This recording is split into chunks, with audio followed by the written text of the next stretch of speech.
what's up guys? Okimoro here. Welcome to another video. Ayun, medyo nakakamiss magsalita sa camera. Nang nakasuot yung helmet, medyo matagal ko na itong hindi nagawa. Ngayong araw, magpapaayos tayo ng ating front suspension. Finally, papaayos na din natin yan. Bali, after 5 years, ngayon pa lang tayo magpapaayos ng suspension, ng front suspension. Feeling ko naman ng mga nakaraang taon, okay naman siya.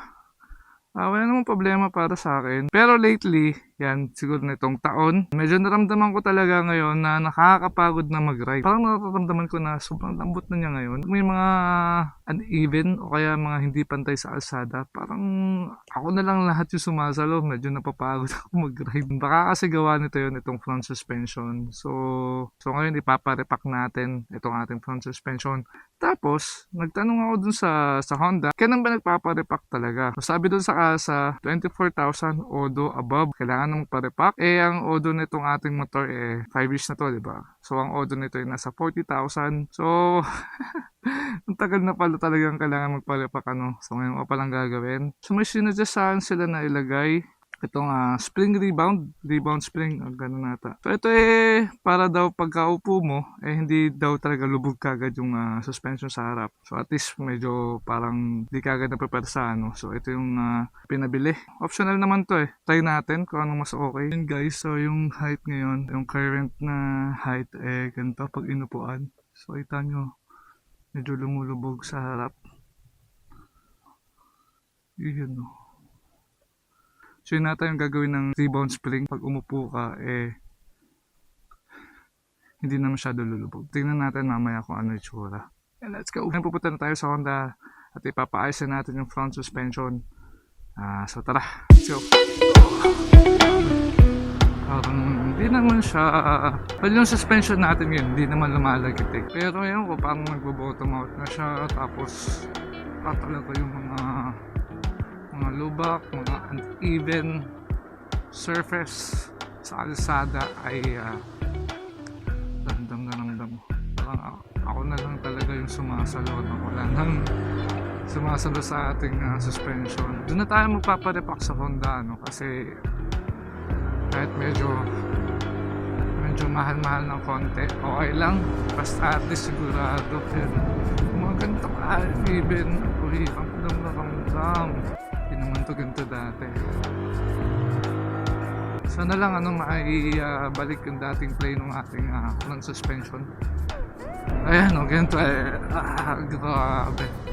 Matagtag guys yung kalsada, pero grabe talaga pagka hindi na nagpe-play yung suspension mo.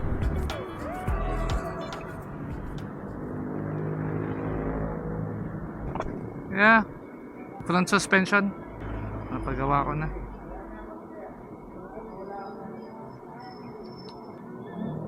Init.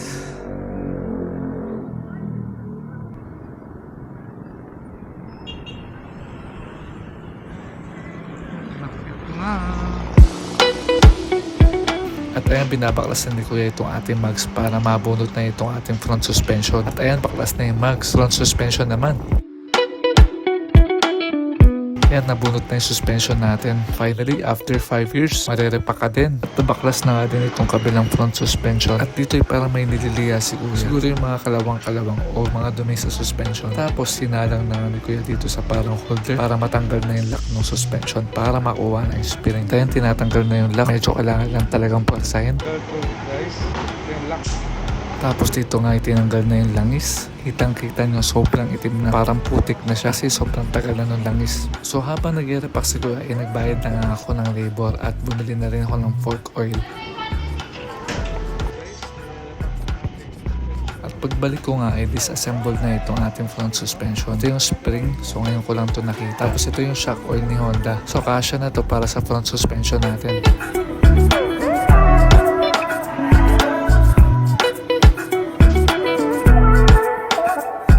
Nang mailagay na nga yung langis sa ating suspension, ilalagay na din natin itong rebound spring. Itong rebound spring ay optional lang. Nagpalagay ako nito kasi gusto ko lang makita yung difference na may rebound spring at wala. Ang makikabit na nga yung rebound spring at yung spring. Ayan, tinetesting na ni Kuya yung play ng suspension. At matapos kang lagyan ng langis yung parehong suspension ay sinalpak na din na pati yung mags. Salamat!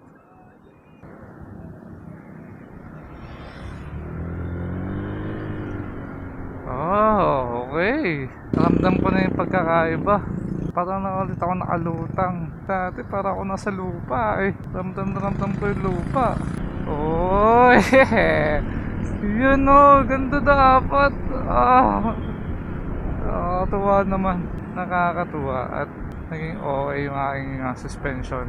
Hindi naman siya pumalpak. So yun guys, so okay na yung shock natin. Palagay na natin yung rebound spring. So tingnan natin, pag upo, lulubog ba siya? 1, 2, 3, go. Hindi naman masyado. Ata. Anong tingin nyo guys? Lumubog ba masyado o hindi?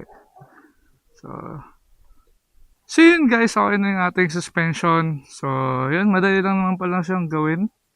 Pinalitan lang talaga yung langis. Tapos yun, nilagay lang yung rebound spring. Tapos yun, medyo testing lang ng konti. At yun na.